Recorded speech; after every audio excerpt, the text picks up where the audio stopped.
Excellencies, President of Sierra Leone, President of Guyana, President of Samoa,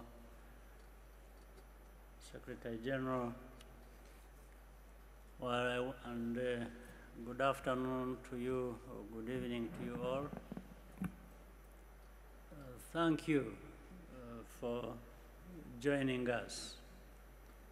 Let me start by congratulating our Secretary General, Patricia Scotland, for her renewed mandate. The next Secretary General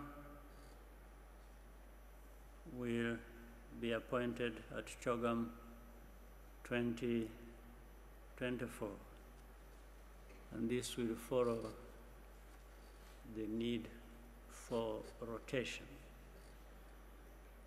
As incoming chair in office, I look forward to continue working with the Secretary General and the Commonwealth members to deliver on our key priorities.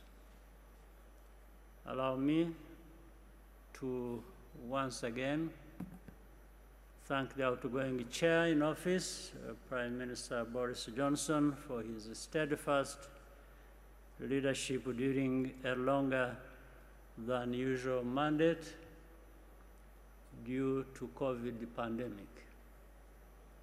I also wish to reiterate our warm appreciation to their Royal Highnesses, the Prince of Wales and the Duchess of Cornwall, for being with us this week. We have just concluded a successful CHOGM, the conclusions of which are contained in the communique and the leader's statement circulated earlier. We have admitted Gabon and Togo as new members, and we warmly welcome them to the Commonwealth family. There has been good participation throughout, both in terms of numbers of leaders in attendance, as well as the valuable contributions made on issues that are important to all of us. We are all committed to values of the Commonwealth, no question, but it's not for one group to define and measure who lives up to it. The Commonwealth is diverse, and we respect that diversity. As chair in office, we look forward to working towards strengthening the partnerships within the Commonwealth for the benefit of all our citizens. I thank you. I now welcome the Secretary General to deliver her remarks. Thank you very much, Your Excellency, and good evening, everyone. For the first time in 4 years, Commonwealth heads of government have enjoyed 2 days of open, intensive, and fruitful face-to-face discussions.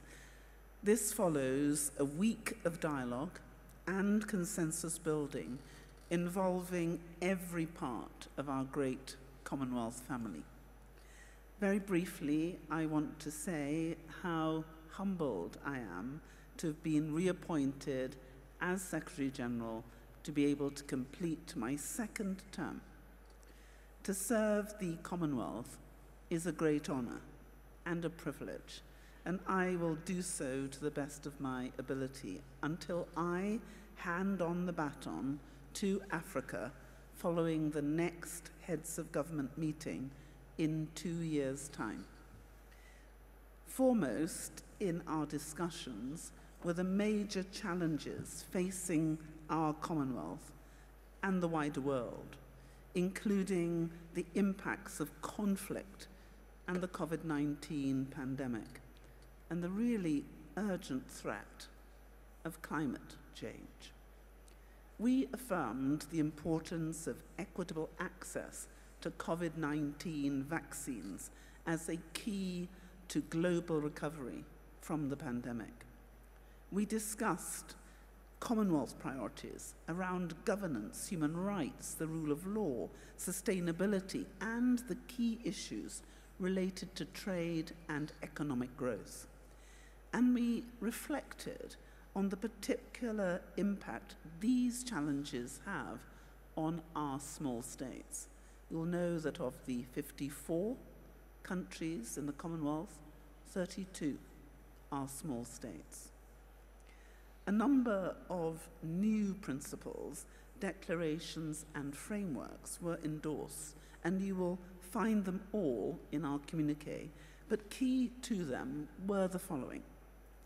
The Living Lands Charter, a call to action on living lands, which seeks to put into place actions to support the 3 Rio Conventions. The Kigali Declaration on Childcare Reform, the Declaration on Sustainable Urbanization, and last but not least, the Declaration on Gender Equality and Women's Empowerment.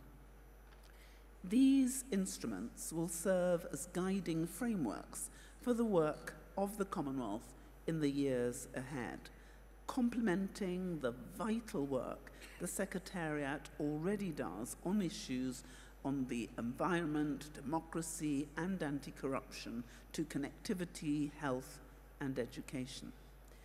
Heads of government wish to formally send their congratulations to Her Majesty the Queen in the year of her Platinum Jubilee, and I am delighted to confirm that the Commonwealth she has served with such devotion will grow from 54 to 56 nations as we welcome the Gabonese Republic and the Togolese Republic into our family today. I place on record my thanks to the United Kingdom and Prime Minister Johnson for their concerted efforts during their extended term as chair in office. And on behalf of the whole Commonwealth, I extend my heartfelt gratitude to my dear friend, President Kagame, and his government, along with the people of Rwanda, for their warm welcome and their absolutely stunning hospitality. His Excellency President Kagame has guided us skillfully through our discussions, and the skill that was required was a delight to see. And Rwanda has shown herself to be a credit to the Commonwealth. I welcome here my brothers, the presidents of Guyana and Sierra Leone, and my dear sister, the Prime Minister of Samoa. And I'm delighted to announce the decision today that Samoa will host the next Commonwealth Heads of Government meeting in 2024. This CHOGM has been a long time in coming. We moved forward from Kigali with a clear mandate, with unity, with purpose, and with the resolve to shape a healthier, happier, more secure, and more prosperous future for all of the Commonwealth, 2.5 billion people. And it's really important for us to remember that 60% of that 2.5 billion are under the age of 30. So it's a young, vibrant Commonwealth. And with a shared determination to make the Commonwealth an ever more influential force for good around the world. It has been a remarkable CHOGM, and we congratulate the President and the people of Rwanda for all they have shared so generously with us. Thank you.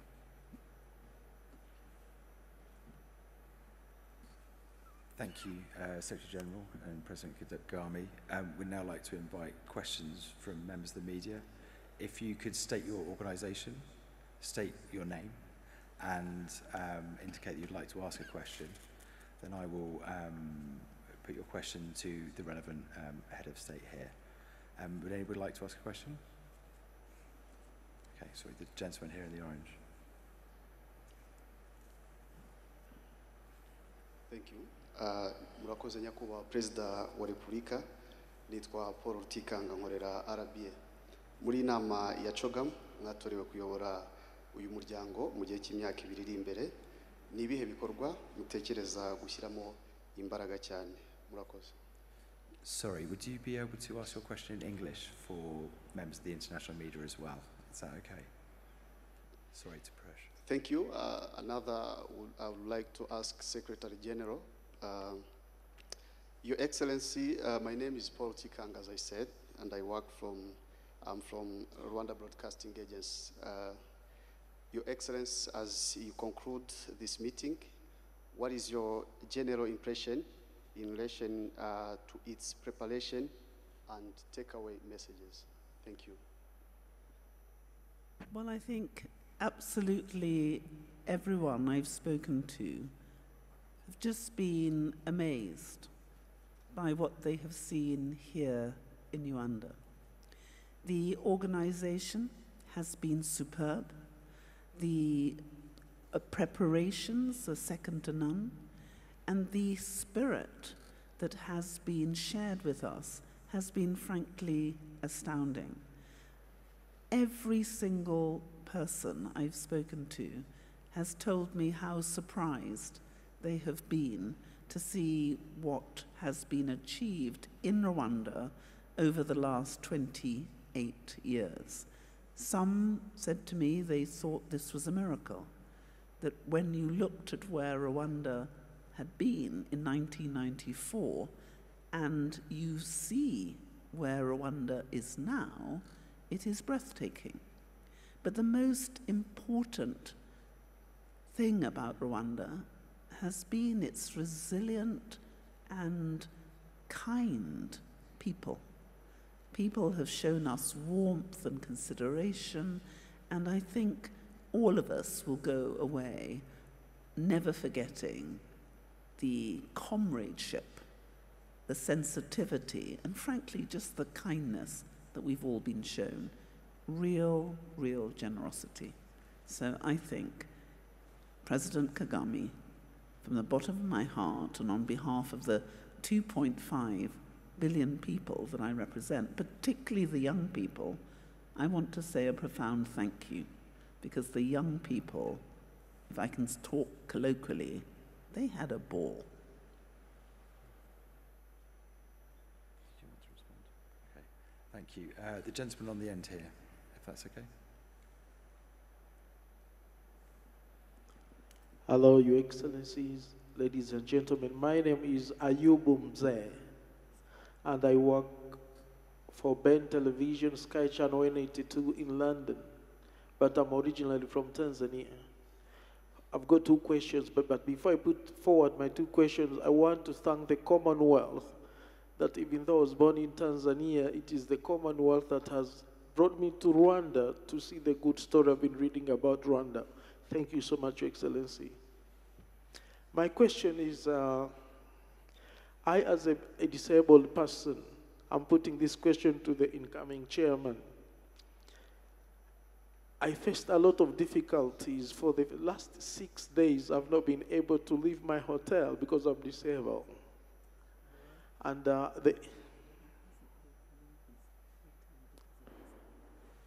I could not leave my hotel for the last 6 days because I'm disabled. And I thought Rwanda is a disabled-friendly country, as I was told. But for the last 2 days, I've had some help, like you can see me now. So what steps are you going to take to make sure that Rwanda and even the whole Commonwealth is all-inclusive and accessible and disabled-friendly, sir? Mm-hmm. And that goes to the Samoa head of government. I'm coming to Samoa, you will see me, but as a disabled person, what do you promise me? Thank you. Well, first of all, I must apologize to you directly and personally, but also on behalf of my government. Ordinarily, and maybe you hear about it or you will see in other circumstances, we have actually put in place policies to take care of the needs of disabled people, including giving them representation in parliament. They are there. If you look at some of the details, even in the infrastructure provisions for the disabled people are there. Maybe they are not everywhere, and that's what I want to come to. I think it is always going to be a problem in terms of detailed implementation of things we have intended to do. And that's where things must have gone wrong, and that's what I'm apologizing for. It means that we have almost the intention, we have the intention, we have almost everything in place, but somehow people who should be connecting solutions to the need fall short in many cases. So taking note of what you've just said, I hope we can work together in our own system and with the needed people to improve on where we fell short.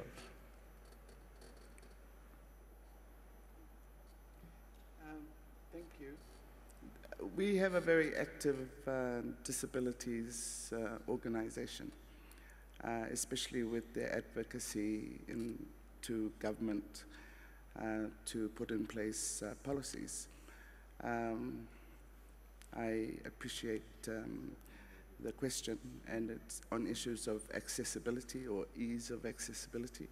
I think a lot of countries have a varied ability to respond. You've said, what can you expect from us?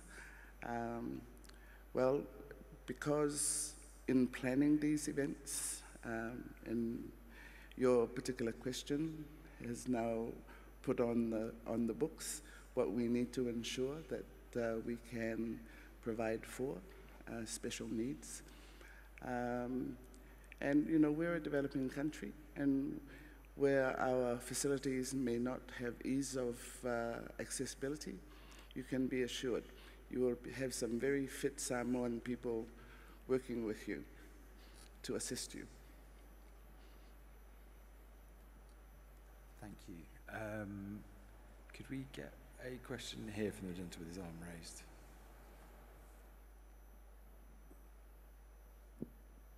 Thank you very much, Your Excellencies, Secretary General. Thank you so much. My name is Vincent Gasana. I work with KT Press. If I may, first, Your Excellency President Kagame, your chair in office for the next 2 years, 54 nations, more than 2 billion people, very weighty issues that have been discussed, and presumably Your Excellency is going to have to link an awful lot of them.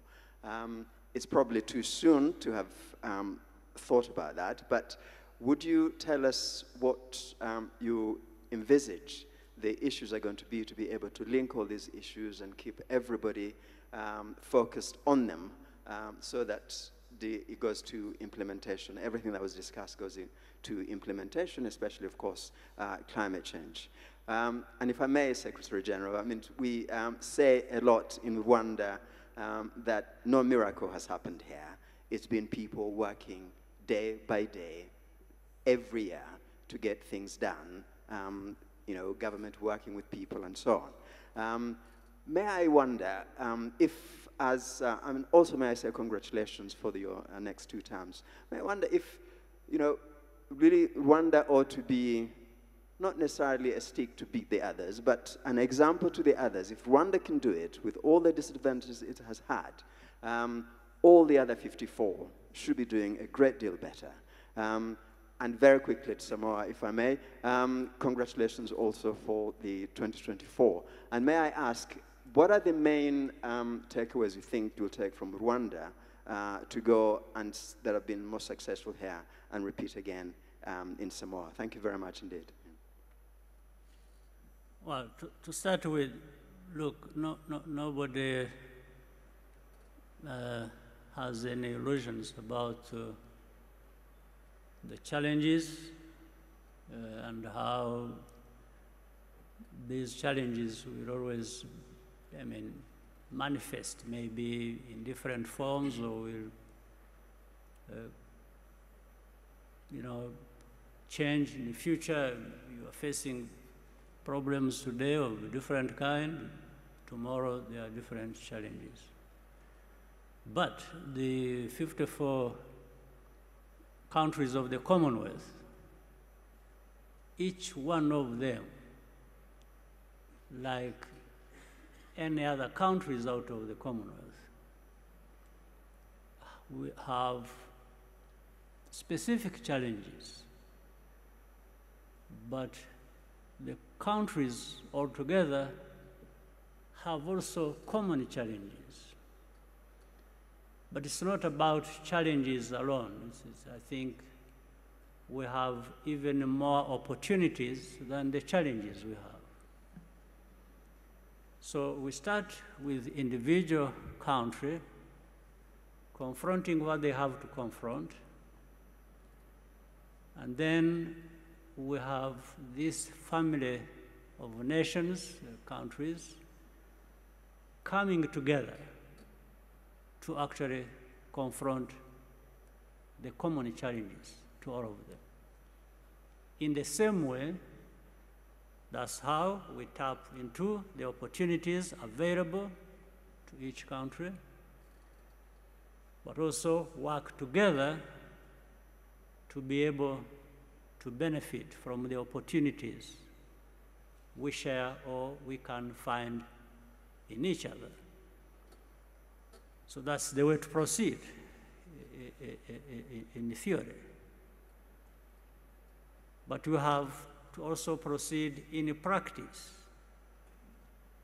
Once we understand what the challenges are, what the opportunities are, in practical terms, we have then to work together as members of the same family and aggregate these benefits that are there in the opportunities, as well as put together our energies to deal with the challenges. So my responsibility and working together with the Secretariat and the Secretary General and working together with other nations of the Commonwealth, we have to identify then these practical ways of moving forward and making good progress. So it's always going to be how much we pull along each other, how much we work together, and we can do it in such a way that even together we can keep measuring the progress we are making, so that it is not just talk all the time. It's about doing things as well. That's what I believe. And there is a way to get a feel that there has been more action than just talk. So really, this is what I feel is at hand in terms of responsibilities that we all share. And as I said, working with the other members of the Commonwealth and the Secretariat, being at the center, helping us to connect more and more, I think we should realize tangible results.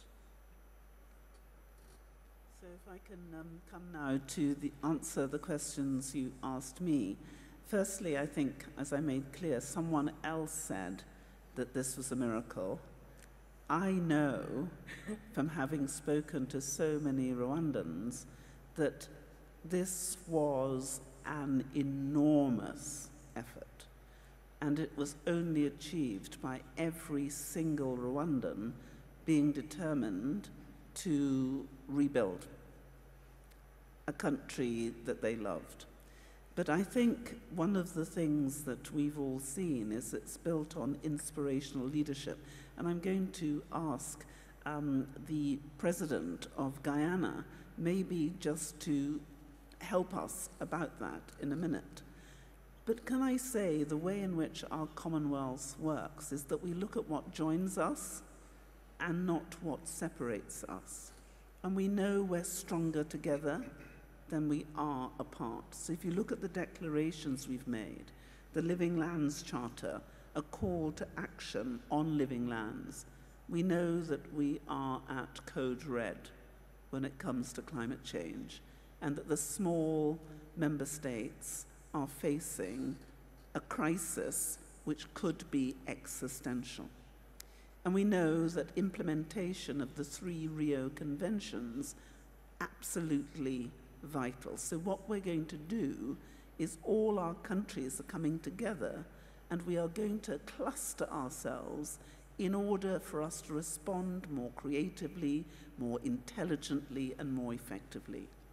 And we don't just come together every 2 years. We have ministerial meetings. So the ministers of health will meet, the ministers of education, the ministers of environment are now going to meet, the ministers of women meet, the ministers in relation to youth will meet next January in Pakistan. So it's the culmination of all of that work, which means that we are able to deliver more, spend less, and help each other to do good. That's the whole point of the Commonwealth. And I've been saying for a very long time, and we've been doing it, we want to put the wealth back into Commonwealth, but we also want to put the common back into wealth. And if you look at what we've done on trade and the way we've built that Commonwealth advantage in terms of delivering intra-Commonwealth trade, it's gone up.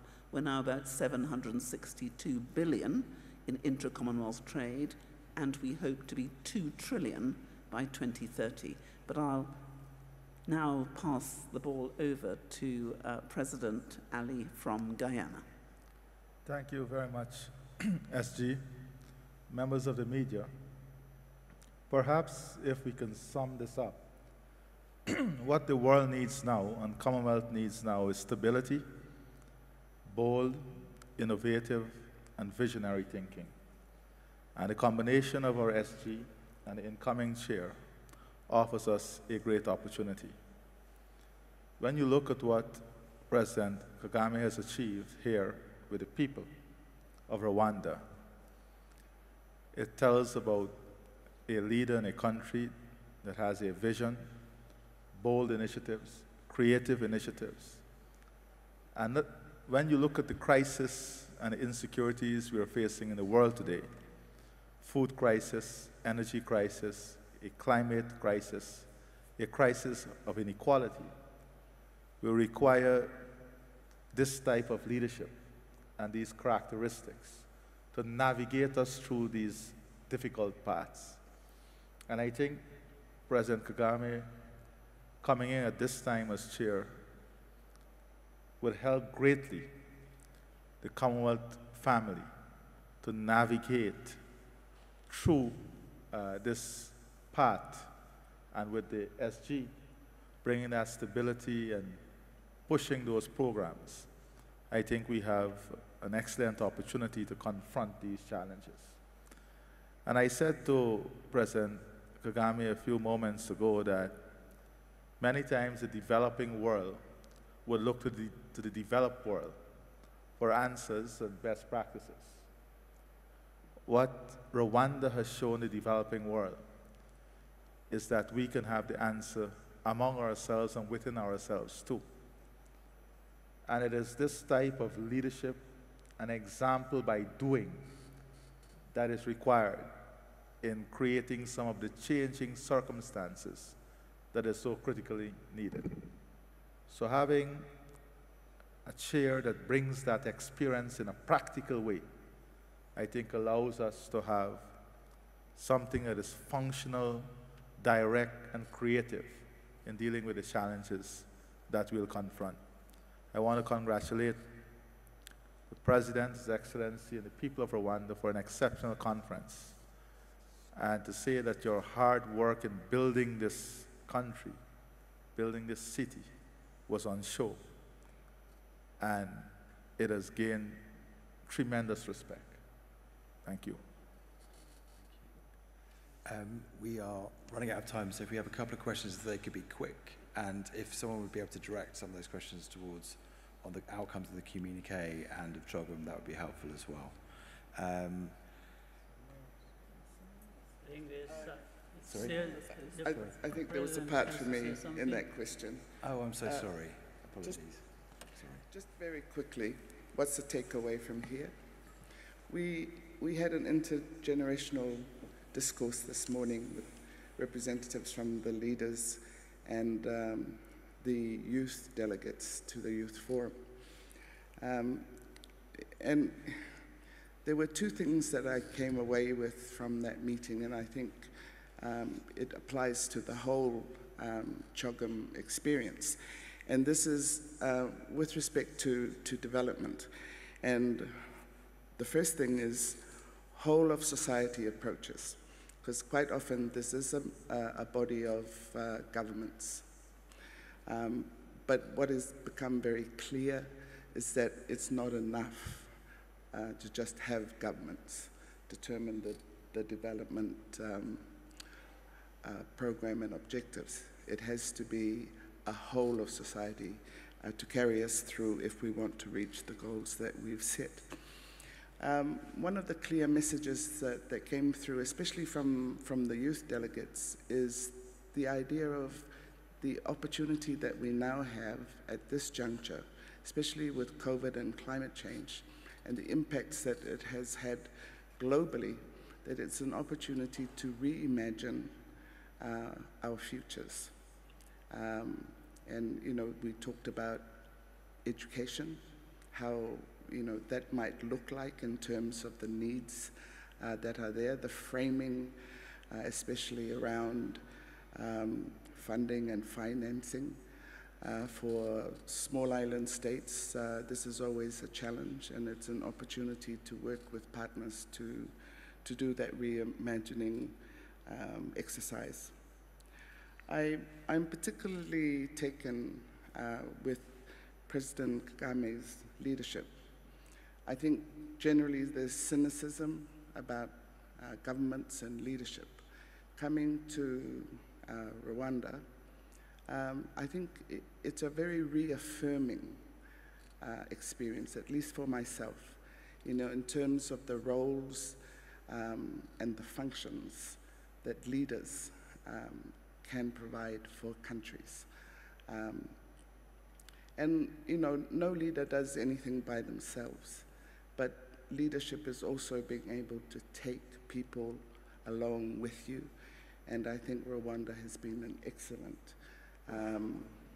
example of that through the leadership of President Kagame. Last thing is the logistics.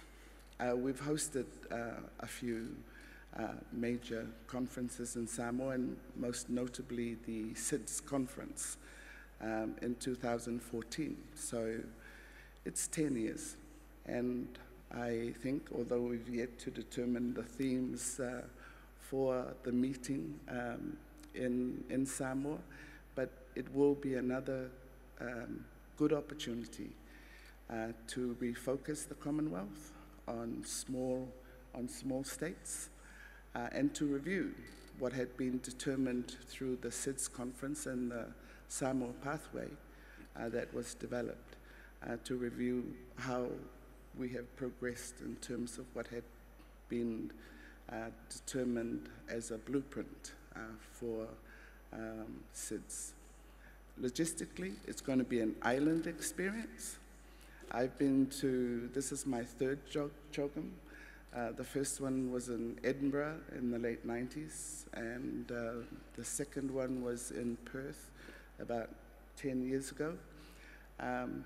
So these are very diverse hosting environments. It will be an island environment, and it is very important for the Commonwealth family to experience and to, physically visit these places. And I know myself, there's so many places in the Commonwealth that I have not been to. And I know from talking with colleagues from different parts of the Commonwealth family that a lot of them have never been to our part of the world. And this is one of the wonderful things about the Commonwealth, is that we get to experience personally, as we have done here in Rwanda, and it's such a fantastic experience of, how we can live and improve the lives of our respective peoples through the joint work that we do together. Moderator, may I suggest something, some practical way forward? In the interest of time, if you may ask anybody, whoever wants to ask, direct a question to somebody whom they want to ask, sure. Instead of somebody asking 3 questions and then dividing, otherwise we leave this room with only maybe 3 or 4 people having asked, and you could have had 10 or 20. Don't you think? Gentleman here. I absolutely agree, President. I'd also think we'd all love to hear the reflections from President of Sierra Leone, who has been with us through thick and thin. And if you see, we have Africa, we've got Caribbean, and we've also got the Pacific. And I'm going to represent all the other regions. Okay. So maybe we could have Sierra Leone.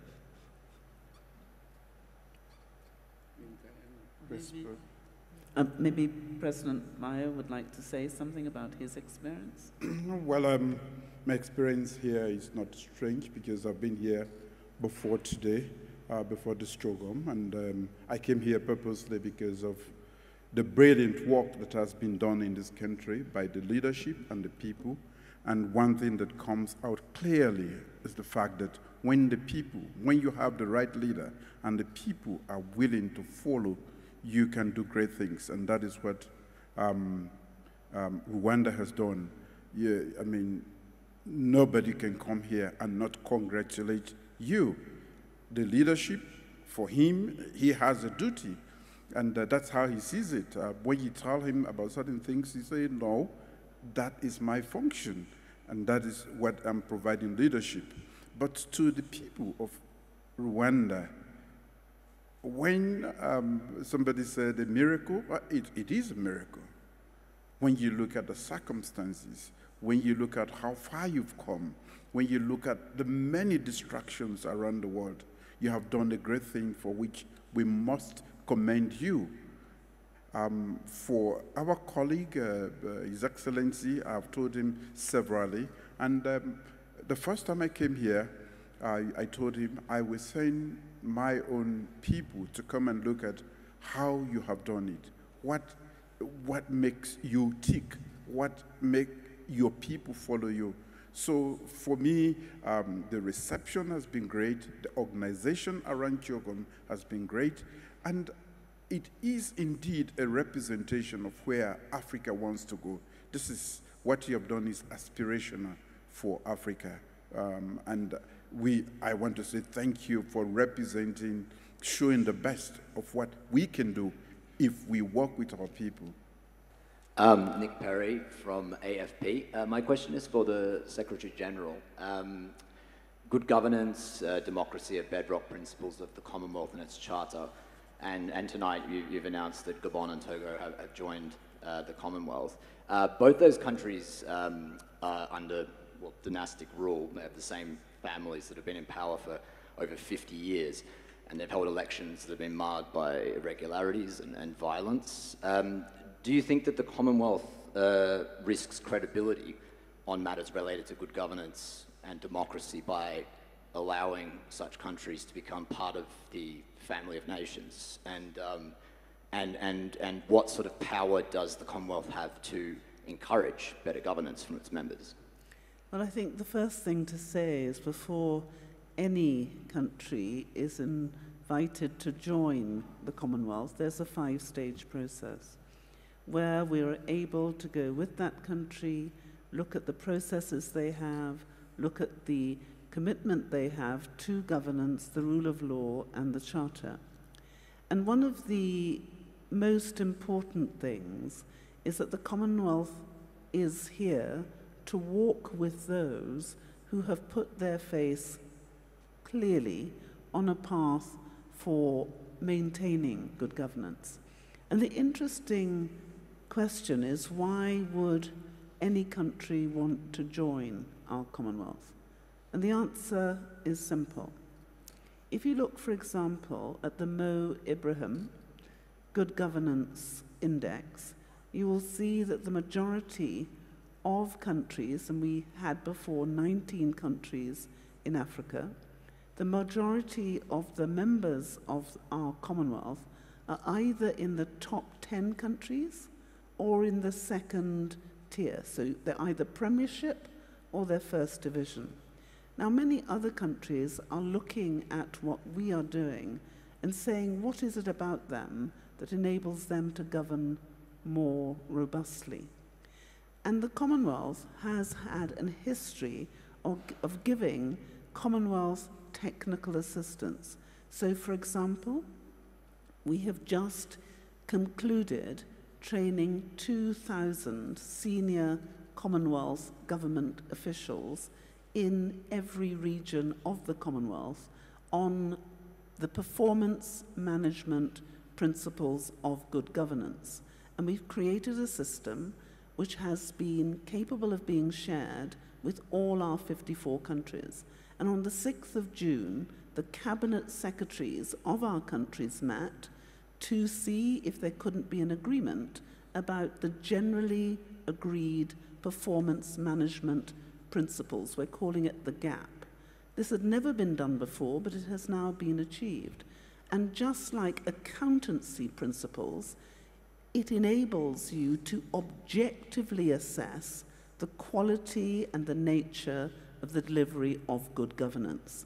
And we hope that this tool, which has been created with our member states in conjunction with them, but by the Secretariat, will be an objective guide by which we can assist our countries to determine whether they are doing that which they properly should do in order to deliver good governance. At the moment, for so many of us, the assessment of government performance is either good, bad, or ugly, but it is a subjective as opposed to an objective analysis.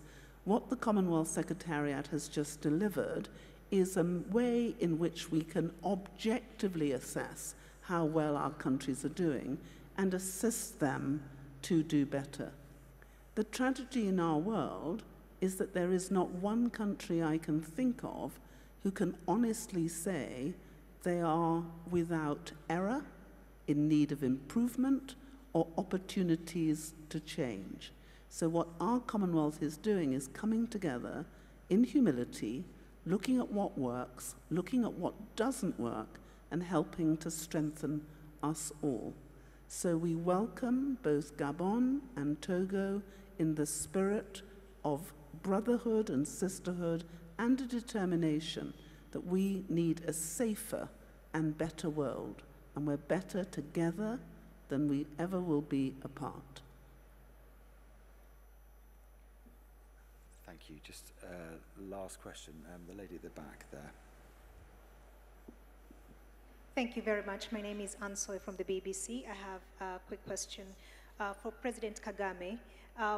As chair of the Commonwealth, I wonder what your priority will be, especially in terms of upholding the values of democracy and human rights, given that there's been a lot of scrutiny on your country and the record of your government, and critics have been pointing out the number of opposition leaders and journalists who are in prison. I wonder what your leadership of this organization is going to look like in the face of that. And tied to that is also the criticisms that have been directed at your government as well over the migrants deal. They have raised questions of human rights, but also questioning whether your government, by entering this deal, allows the British government to abdicate its responsibility towards refugees. May I ask a final question to the SG, please? In the run-up to this event, Madam SG, there were questions about, there were concerns that your office was withholding an important review of its finances, and some member states have been particularly unhappy about that. Now that you have won a re-election or reappointment, what actions are you going to take on this report and to restore their confidence? Thank you.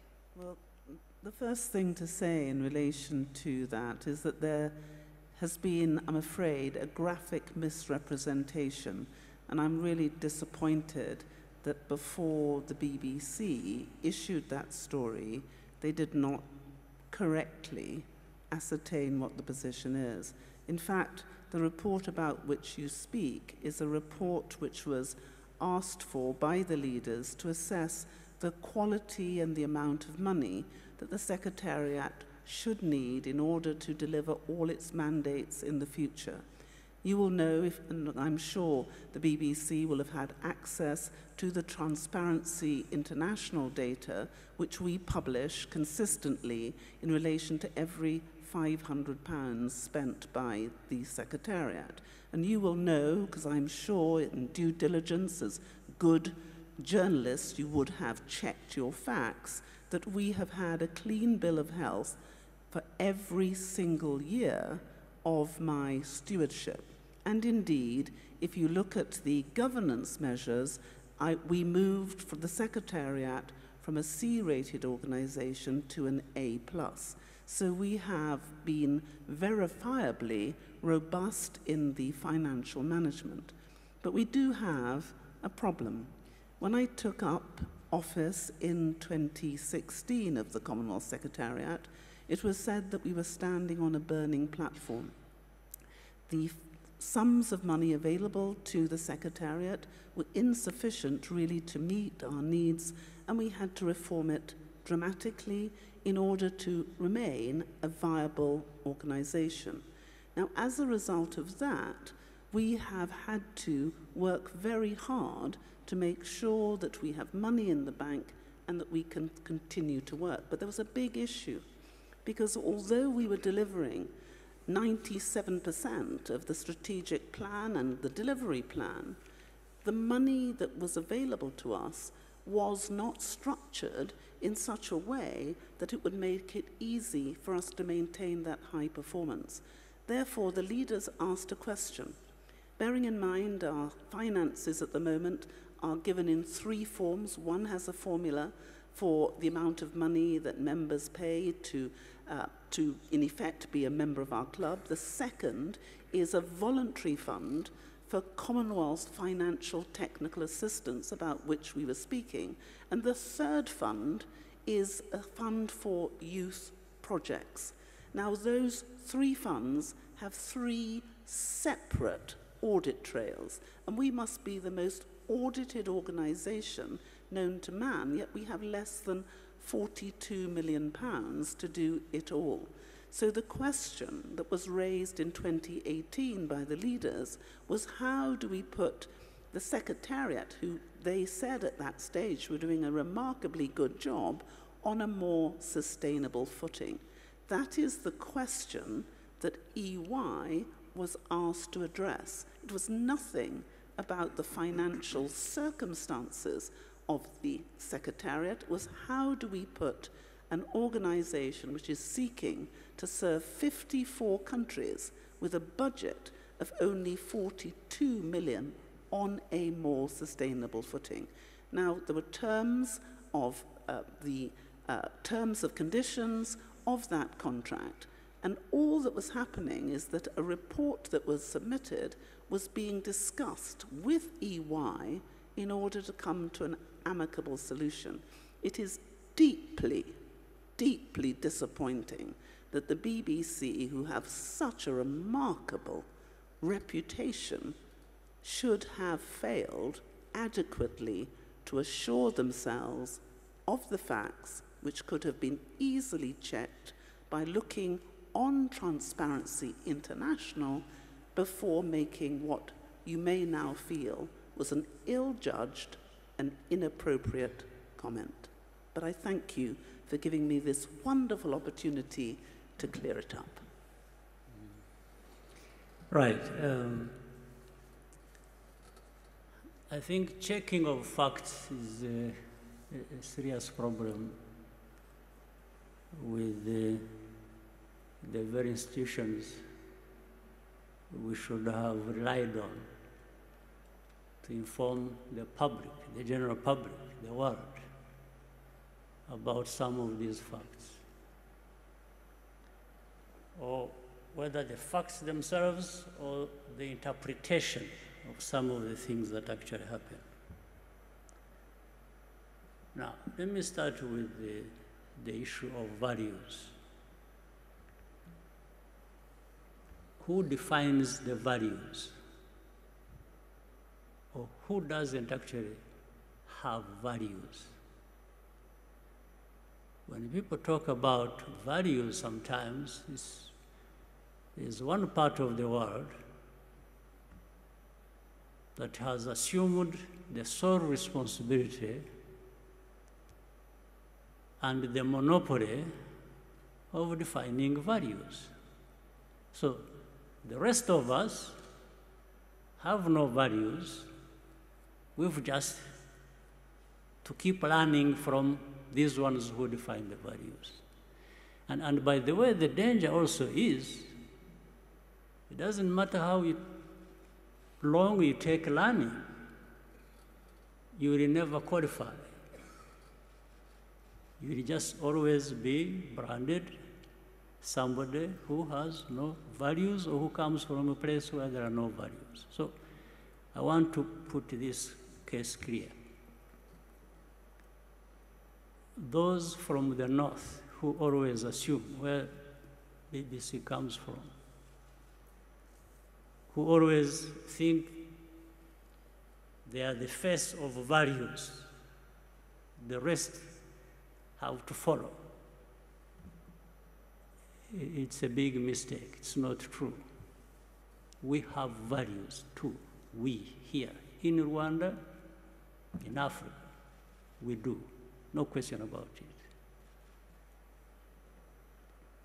Second, there are some of these problems we have had in our continent, in Rwanda.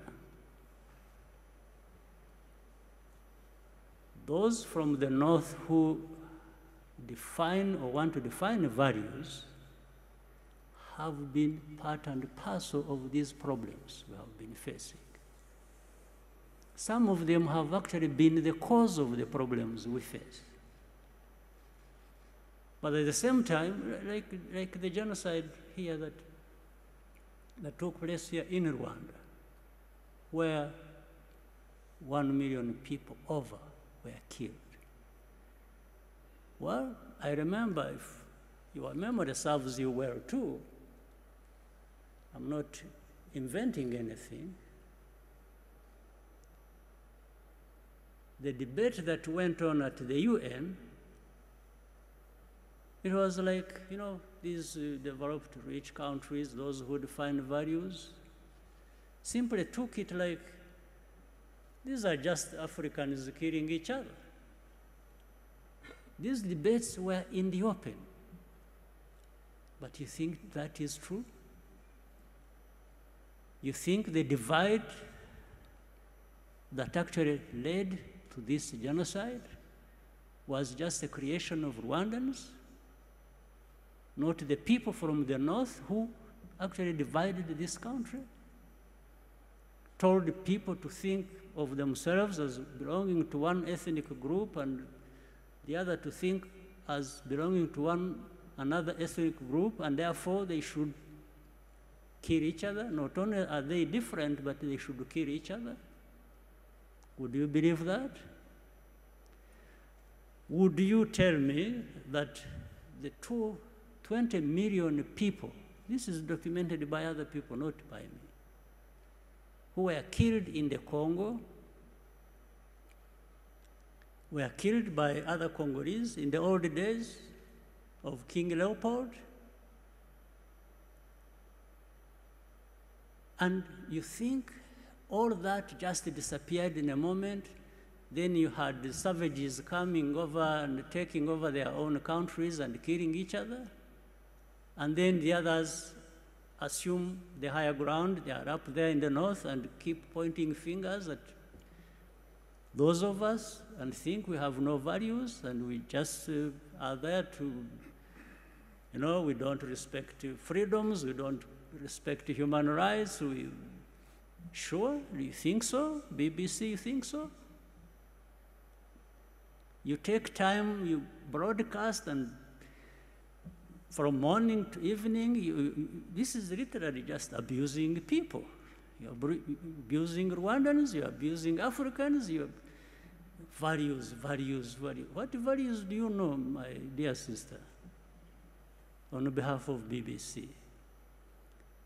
So I want to assure you, there is nobody in the BBC or anywhere else thereabout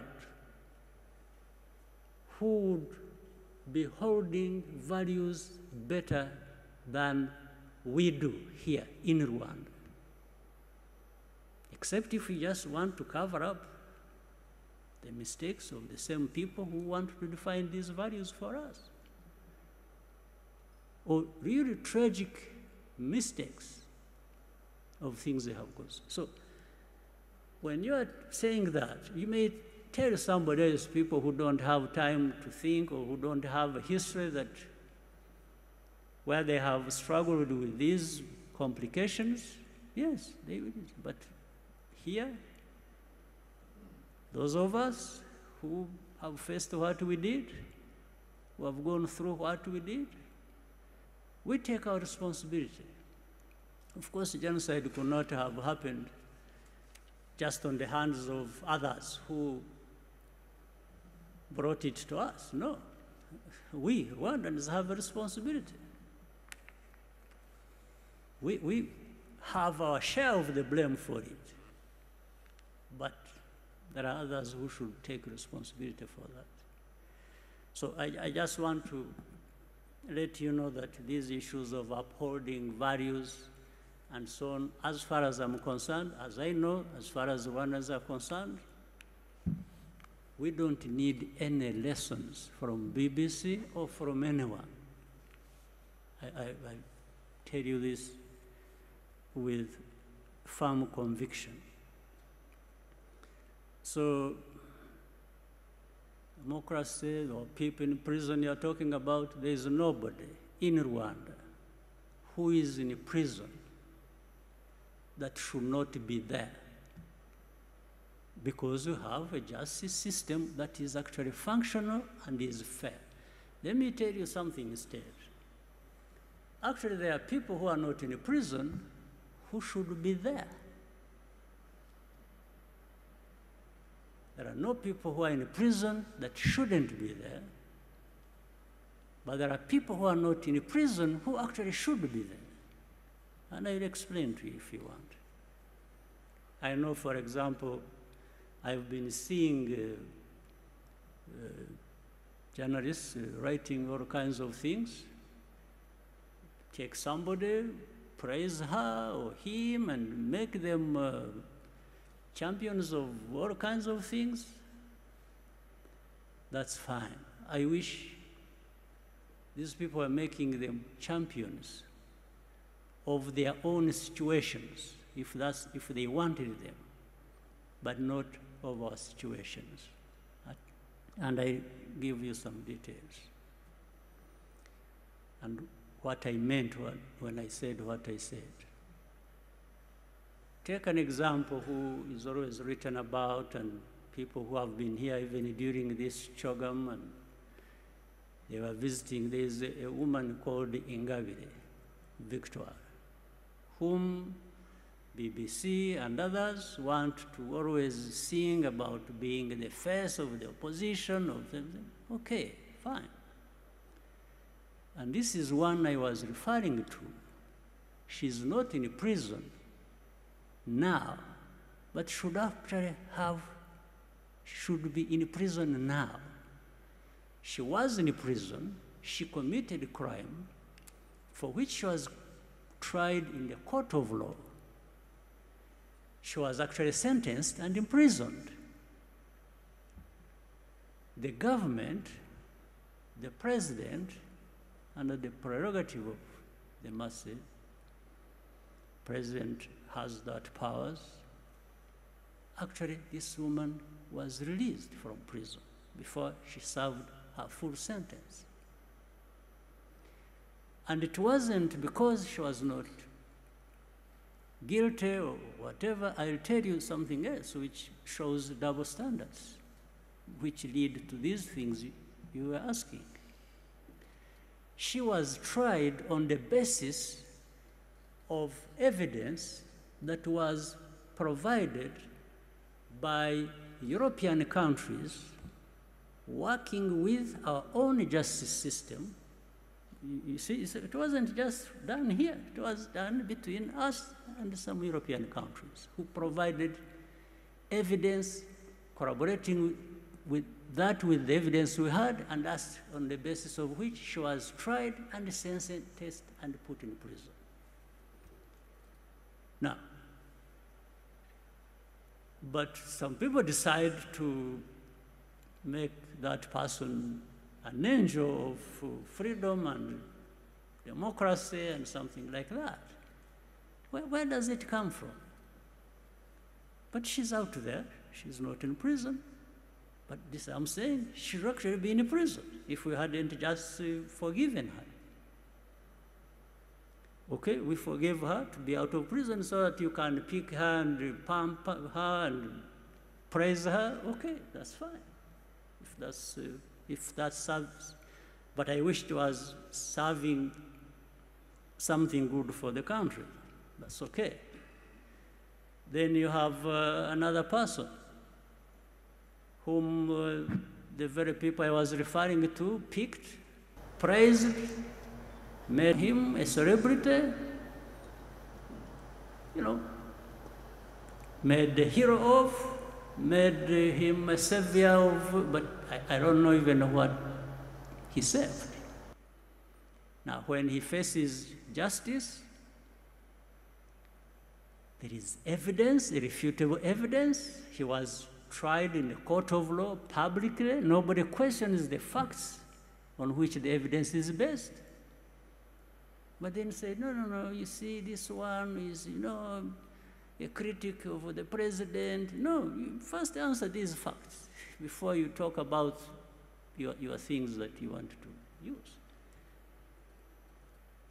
And in fact, this person committed this crime with many others. There are about 21 people in the same case, all of them who pleaded guilty and are implicating this person, and this person was at one time their leader.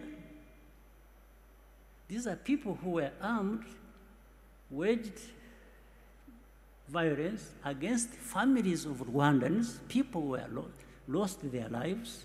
There are victims there. And then there's one, this person, it comes from America, from Europe, and that this person, and in fact, what is interesting, they come and say, this person, we are not saying he's innocent, but he should be released. And then we ask them and say, okay, if you think he should be released, how about these others who are co-accused with this person who are also in prison? So in other words, they are saying, this person is special. We've made him special, so you should not question that. And then we say, okay, fine. How about the victims?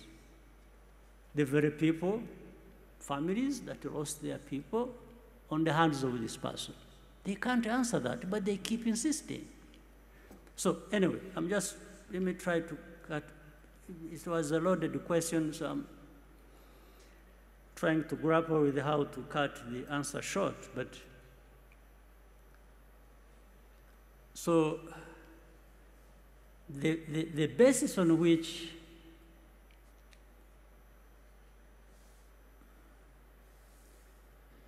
these judgments are made is not necessarily right. It's not correct. So I'll let you make a decision at some point what to believe or what you should be making other people believe, but I know by my answer in whatever way, maybe you're already framing a completely different story about what I said, or giving it a frame in which I didn't put it, but that's okay. Let me quickly talk about the migration problem with the UK. The migration problem arises out of so many things that have been happening even before we had anything to do with the UK migration issue. We have so many refugees here in Rwanda, Congolese refugees, Burundi refugees, many, in their tens of thousands. That is one. Number two, in 2018, we decided, at that time I was the chair of the African Union, that we help out on this case of Libya.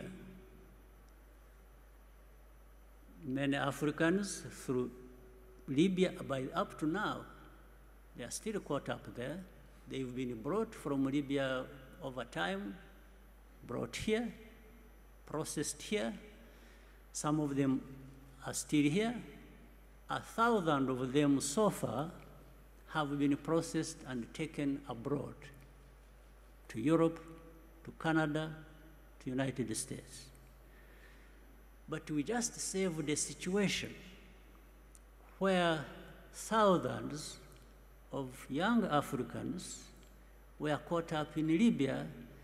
They were trying to get to Europe. They were not getting there. They got stuck. They were imprisoned. They were in jail. Then they were even being enslaved. There were people coming to buy them as slaves and taken to some places. So we said, we offered something to the international community. We told them, look, instead of having these people suffering in Libya, can we have them in Rwanda so that those countries that want to help out, either to return them to where they came from or to take them to places that can accept them. The remainder, those who want to stay with us, we can even make them stay here. We have no problem. Those are three options. And that's how the UNHCR got involved, other international institutions got involved, and the process has been going on since 2018. Now, on this one, I mean, because I have seen with this UK partnership, people tried to imply that there is a man involved. It's like we are just being paid to have these people. You may find out for yourself, investigate. If anybody gave us money about the Libyan case, there was no money. In fact, what happened was the international community helped transport them, bring them here.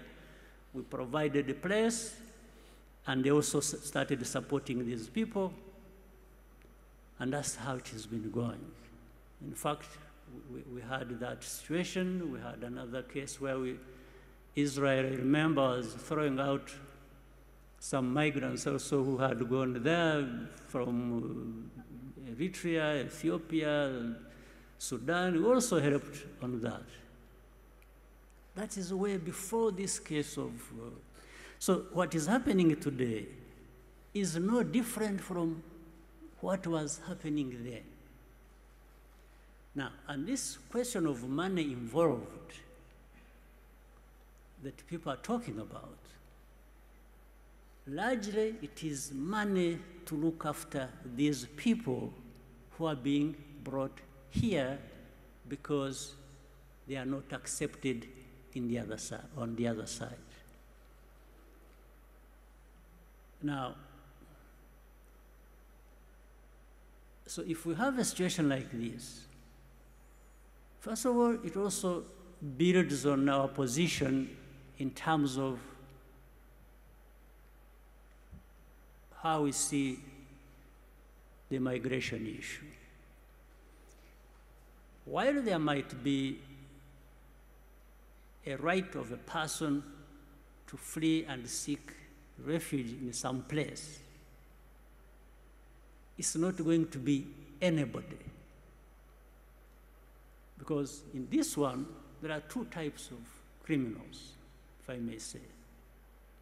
There are actually people who have been finding their way to whichever place that don't even deserve to be accepted by those places.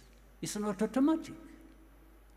That when you say, I want to go to UK, I want to go to France, I want to go to Belgium, I want to go to Spain, that you must always be accepted. No, it depends on why you are going to that place.